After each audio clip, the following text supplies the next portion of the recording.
નમસ્કાર મારા વાલા વિદ્યાર્થી મિત્રો, આજે આપણે સંખ્યાઓના પ્રકાર વિશે જાણીશું. સંખ્યાઓના પ્રકાર એ એવો વિષય છે કે જે દરેક ધોરણના વિદ્યાર્થીઓને કામમાં આવી શકે છે. પહેલો આવશે પ્રકાર, તેમાં પ્રાકૃતિક સંખ્યાઓ. પ્રાકૃતિક સંખ્યાઓ એટલે કે નેચરલ નંબર્સ.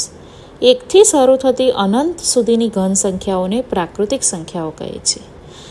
1, 2, 3 તે રીતે આખું અનંત સુધી. એટલે કે ટૂંકમાં પ્રાકૃતિક સંખ્યાઓ એટલે કે ગણતરીની સંખ્યાઓ. ગણતરીની સંખ્યાઓ કે જેમ કે 2 + 3, યા તો ફિર આપણે કોઈને પણ કહીએ કે 10 પેન લેતા આવજો, 5 રૂપિયા આપો, એટલે કે જે ગણી શકાય. આમાં કેવું છે કે માઇનસવાળી કોઈ સંખ્યા નહીં આવી શકે, કારણ કે માઇનસને આપણે ગણતરીમાં નથી લેતા કે મને -2 પેન આપો, એવું આપણે ક્યારેય કહેતા નથી. એટલા માટે ગણતરીની સંખ્યાઓ એટલે કે પ્રાકૃતિક સંખ્યાઓ. સૌથી નાની પ્રાકૃતિક સંખ્યા 1 છે. પૂર્ણ સંખ્યાઓ. પૂર્ણ સંખ્યાઓ કોને કહીશું? કે જેમાં શૂન્ય ઉમેરવામાં આવે છે. પ્રાકૃતિક સંખ્યાઓમાં શૂન્યનો ઉમેરો કરીએ ત્યારે શું બને છે? પૂર્ણ સંખ્યાઓ. અને સૌથી નાની પૂર્ણ સંખ્યા કઈ છે? 0. હવે પૂર્ણાંક સંખ્યાઓ એટલે કે Z. પૂર્ણાંક સંખ્યાઓમાં ઘન અને ઋણ ચિહ્નો પર આધારિત પૂર્ણ સંખ્યાઓને સમુદાયને પૂર્ણાંક સંખ્યાઓ કહે. જેમાં માઇનસવાળી પણ સંખ્યાઓ આવી જશે, 0 પ્લસવાળી સંખ્યાઓ, એટલે કે જનરલી જેટલી પણ સંખ્યાઓ આવે તે બધી જ સંખ્યાઓ શેમાં આવી જશે? પૂર્ણાંક સંખ્યાઓમાં. પૂર્ણાંક સંખ્યાઓ એટલે એવી સંખ્યા કે જેમ કે આપણે પ્લસ કરવામાં, માઇનસ કરવામાં બધામાં ઉપયોગમાં લઈએ છીએ તે. સમય સંખ્યાઓ. P/Q સ્વરૂપની સંખ્યાઓને સમય સંખ્યાઓ કહે છે. કેવા સ્વરૂપની? P/Q સ્વરૂપની.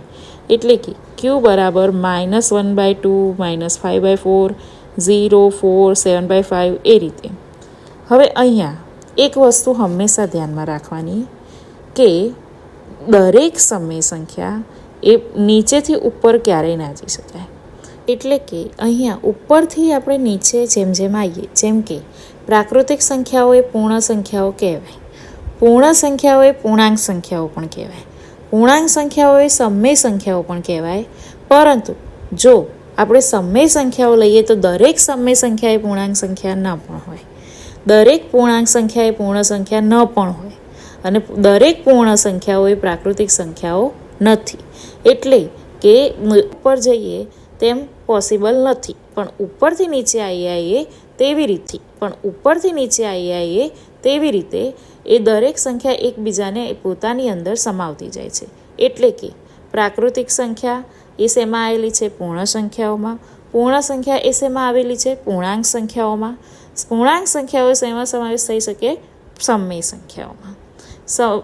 આ શું થયું? તો ઉપરથી નીચે આવી શકાય, નીચેથી ઉપર જઈ શકાય નહીં.